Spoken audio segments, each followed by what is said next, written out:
Hello students, very good evening. Today we'll start topic of electrostatics, 12th standard. हमें मालूम है कि जब किसी नदी या तालाब में पानी होता है तो उसकी दो स्टेजेस होती हैं. तालाब में पानी रुका हुआ होता है और नदी में पानी फ्लो होता है. पानी दोनों में कॉमन है और एक चीज अनकॉमन है, that is motion and the rest. अगर मोशन में है तो चार्जेस मोशन में है तो करंट, और चार्जेस अगर रुके हैं तो स्टैटिक. तो जिस तरह से रुके हुए चार्जेस की स्टडी करनी पड़ती है, that is called electrostatics, and the motion of the charges की स्टडी करनी पड़ती है, दैट इज इलेक्ट्रिक करंट. यहां पर इलेक्ट्रोस्टैटिक एक ब्रांच होती है फिजिक्स की जो चार्जेस को डील करती है, उसके इलेक्ट्रिक फील्ड को डील करती है, चार्जेस से रिलेटेड इफेक्ट्स को बताती है, वो है इलेक्ट्रोस्टैटिक्स.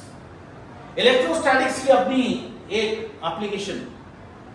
इलेक्ट्रोस्टैटिक्स के कारण बड़ा फायदा होता है. इलेक्ट्रोस्टैटिक के जो चार्जेस होते हैं वो कार के अंदर नहीं घुस पाते. अगर कार में बैठा हुआ व्यक्ति सुरक्षित है, बारिश अगर बिजली गिर जाती तो, लेकिन पेड़ से चिपक के खड़े होने वाला व्यक्ति मर जाएगा अगर बिजली गिर गई, इलेक्ट्रिसिटी गिर, जो लाइटिंग गिर गई तो. एक्सप्लोसिव ले आते हैं हम लोग तो चेनें लटकती रहती हैं ताकि जो इलेक्ट्रिसिटी पैदा हो वो ग्राउंड हो जाए. एरोप्लेन के टायर हल्के से मेटेलिक होते हैं क्योंकि जो इलेक्ट्रिसिटी पैदा होती है वो ग्राउंड हो जाती है ड्यू टू फ्रिक्शन जब टायर उतरते हैं. उसी तरह से इलेक्ट्रोस्टैटिक की बड़ी प्यारी एप्लीकेशन है वैन डी ग्राफ जनरेटर. आप बोल सकते हो साइक्लोट्रॉन में भी चार्जेस ही होते हैं, पर वहां पे magnetic effects of the current का भी, मैग्नेटिक इफेक्ट्स का भी असर होता है, मैग्नेटिक फील्ड पैदा करते हैं. यानी कि वैन डी ग्राफ जनरेटर हम लोग मान सकते हैं इलेक्ट्रोस्टैटिक एप्लीकेशन है, lighting conductor electrostatic application. Charges क्या होते हैं, उसका मैग्नीट्यूड क्या होता है, ये हम पढ़ेंगे. जिस तरह से आप शक्कर लेने जाते हो और कोई बोलेगा कि 1 किलो शक्कर है, तो 1 किलो शुगर जो होती है वो काफी अधिक मात्रा में होती है और 100 ग्राम शुगर बहुत कम मात्रा में होती है. तो हम लोग ये समझ जाते हैं कि केजी एक प्रकार का मैग्नीट्यूड होता है. 2 किलो, 4 किलो, 5 किलो, ये एक प्रकार का मैग्नीट्यूड होता है. उसी तरह से चार्जेस का भी मैग्नीट्यूड होता है कूलम में. 2 कूलम, 1 माइक्रोकूलम, 5 माइक्रोकूलम, मिलीकूलम, ये सब क्या होता है, चार्जेस का मैग्नीट्यूड होता है. जिस तरह से इलेक्ट्रिक बल्ब होता है वो उजाला देता है, उसी तरह से चार्जेस इलेक्ट्रिक फील्ड का निर्माण करते हैं. इलेक्ट्रिक लाइंस अपने ऊपर से बाहर निकालते हैं. चार्जेस कैसे पैदा होंगे? When one body rub with another body, one body loses electron and another body accept electron. Due to this, the positive and negative charges created on the body. जो बॉडी लूज करती है उसके ऊपर positively charge body कहलाती है, और जो body gain करती है इलेक्ट्रॉनों का वो नेगेटिवली चार्ज कहलाती है.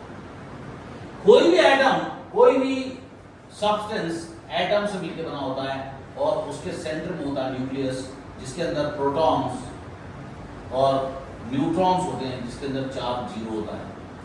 यहां पर इलेक्ट्रॉन होते हैं जिसके ऊपर नेगेटिव चार्ज होता है, इसके ऊपर चार्ज होता है 1.6 × 10⁻⁹ कूलम, और इसके ऊपर भी चार्ज होता है प्लस में 1.6 × 10⁻⁹ कूलम. एक एटम पूरी तरह से न्यूट्रल होता है क्योंकि उसके अंदर जितने प्रोटॉन्स होते हैं उतने ही इलेक्ट्रॉन्स होते हैं.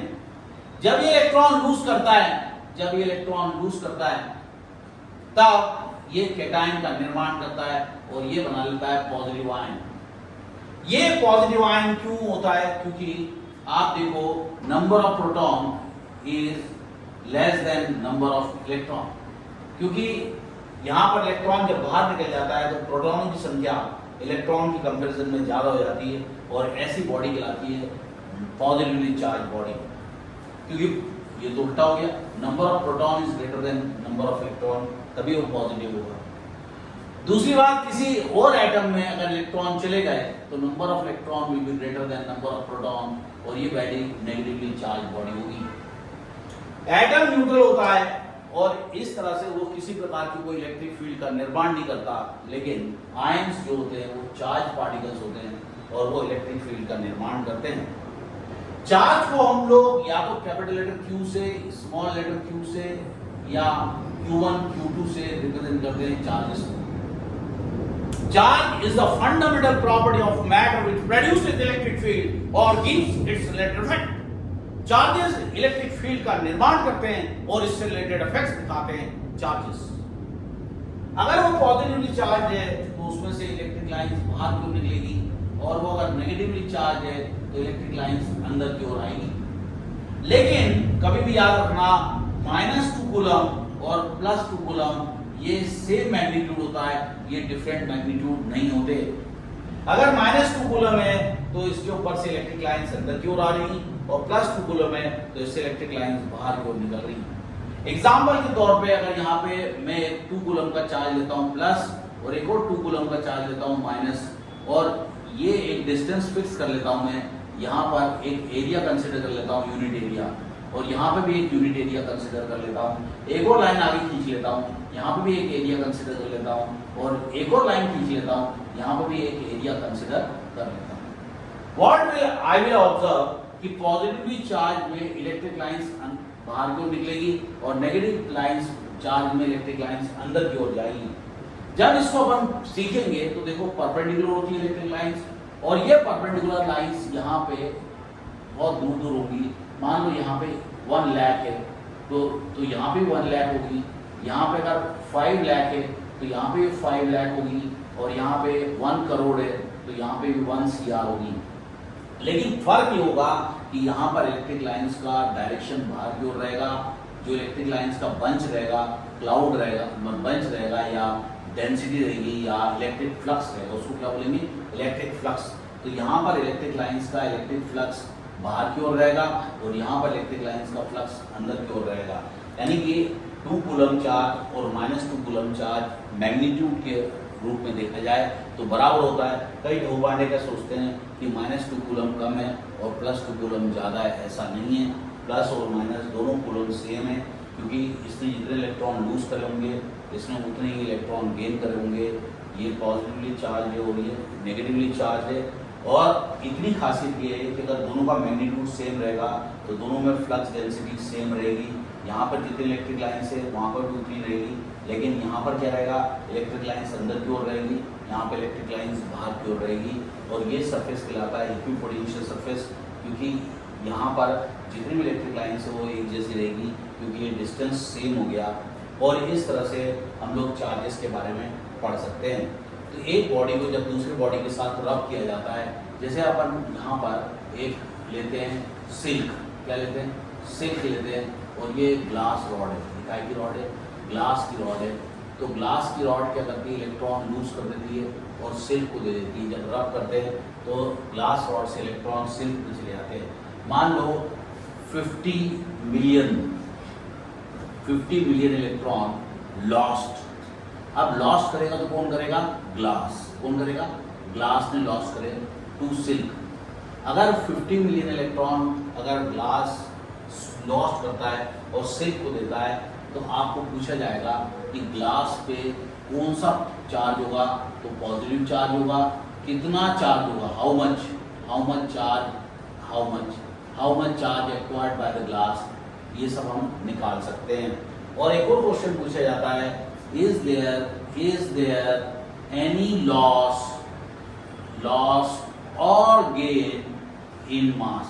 क्या मास में किसी प्रकार का लॉस या गेन होता है जब इलेक्ट्रॉन लूज होते हैं, ऐसा क्वेश्चन पूछा जाता है।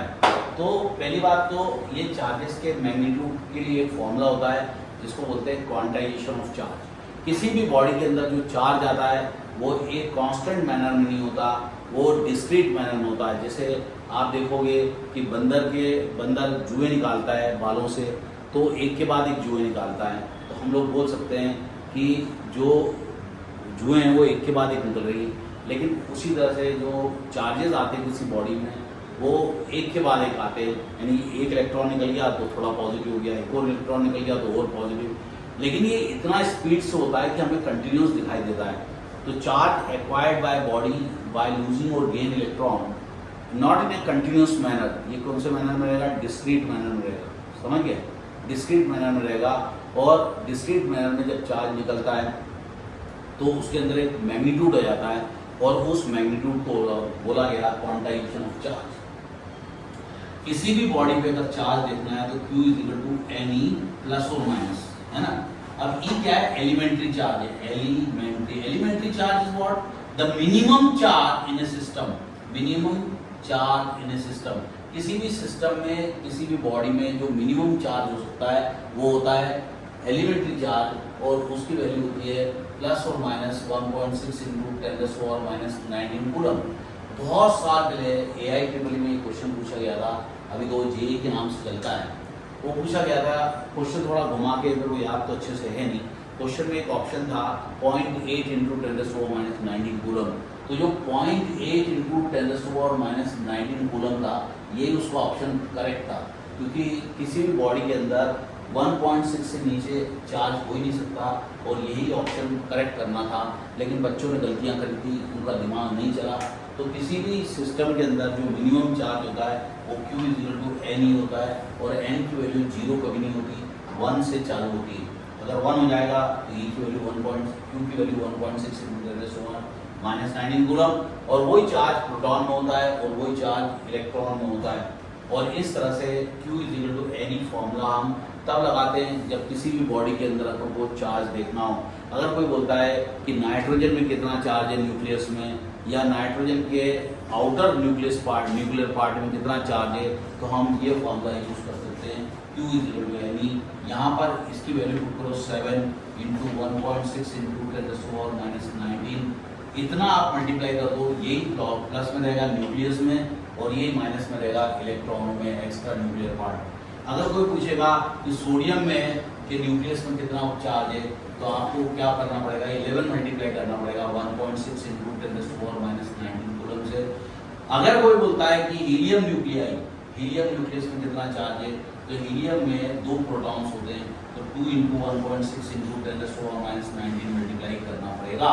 तो किसी भी बॉडी पे कितना प्लस है कितना माइनस है, ये मालूम करने के लिए हम लोग करते हैं क्वांटाइजेशन ऑफ चार्ज, क्योंकि किसी भी सिस्टम के अंदर जो चार्ज आता है वो कंटिन्यूस मैनर में नहीं होता, वो डिस्क्रीट मैनर में होता है। अब इसके ऊपर एक क्वेश्चन आता है जो आपको पूछा जाएगा कि अगर ग्लास रॉड को रब करेंगे सिल्क के ऊपर, तो ग्लास रॉड पे कितना चार्ज आएगा और उसका नेचर क्या होगा। ग्लास रॉड पे अगर glass rod 50 million electron lose कर देता है, 50 मिलियन इलेक्ट्रॉन लूज करने पर ग्लास रॉड पे कितना चार्ज आएगा, तो हम क्या करेंगे? Q is equal to NE formula use करेंगे। अब वो लूज कर रहा है तो ऑब्वियसली पॉजिटिव चार्ज रहेगा। N की वैल्यू पुट करेंगे 10⁻⁶ इंटू 50। 1 मिलियन क्या होता है? 10 लाख। 10 लाख मतलब 10⁻⁶, ये 1 मिलियन को बोलते हैं। तो 50 इंटू 10⁻⁶, ये क्या हो गया? 50 मिलियन हो गया। और E मल्टीप्लाई कर देंगे 1.6 इंटू 10⁻⁻⁹ कूलम मल्टीप्लाई कर देंगे। इतना पॉजिटिव चार्ज उसके जो ग्लास रॉड है उसके अंदर आ जाएगा, और इतना ही नेगेटिव चार्ज वो सिल्क के अंदर आ जाएगा। इसको बोलते हैं कंजर्वेशन ऑफ चार्जेस, यानी कोई भी सिस्टम रहता है जिसमें से इलेक्ट्रॉन निकलते हैं और जिसमें इलेक्ट्रॉन चले जाते हैं, टोटल जो चार्ज रहता है वो 0 होता है। क्यों 0 होता है? क्योंकि इतना ही चार्ज प्लस है और इतना ही चार्ज माइनस है, दोनों को ऐड कर दोगे आंसर 0। इसलिए इसको बोलते हैं क्वांटाइजेशन ऑफ चार्ज। चार्ज जब रुका रहता है तो इलेक्ट्रिक फील्ड पैदा करता है। चार्ज जब यूनिफॉर्म वेलोसिटी चलेगा तो इलेक्ट्रिक और मैग्नेटिक फील्ड प्रोड्यूस करेगा, और चार्ज जब एक्सेलरेटेड होगा तो इलेक्ट्रोमैग्नेटिक वेव्स का निर्माण करता है। ये सब आपको ध्यान रखना पड़ेगा। तो इसको मल्टीप्लाई कर दिया तो आपको क्या निकलेगा? पॉजिटिव चार्ज निकल आएगा। और कोई पूछेगा कि कितना मास लूज कर रहा है, कितना मास लूज कर रहा है पूछेगा, तो आपको क्या करना पड़ेगा? जो भी नंबर दिया हुआ 50 इंटू 10⁻⁶ इंटू 9.1 इंटू 10⁻⁻31 किलोग्राम, यानी कि आपको इतना मल्टीप्लाई करना पड़ेगा। 9.1 इंटू 10⁻31 किलोग्राम मल्टीप्लाई करना पड़ेगा। ये वैल्यू जो होती है एक इलेक्ट्रॉन के मास की होती है। अगर 50 मिलियन निकलेंगे तो 50 मिलियन को मल्टीप्लाई कर दोगे, इतना लॉस हो जाएगा मास में ग्लास के रॉड में, और उतना ही मास गेन हो जाएगा सिल्क के कपड़े में। तो जब इलेक्ट्रॉन लूज होते हैं या इलेक्ट्रॉन गेन होते हैं तो कुछ मास में लॉस होता है और कुछ मास में गेन भी होता है, और Q is equal to N E formula हम लगाते हैं। So students, bye bye, have a nice time, God bless you all.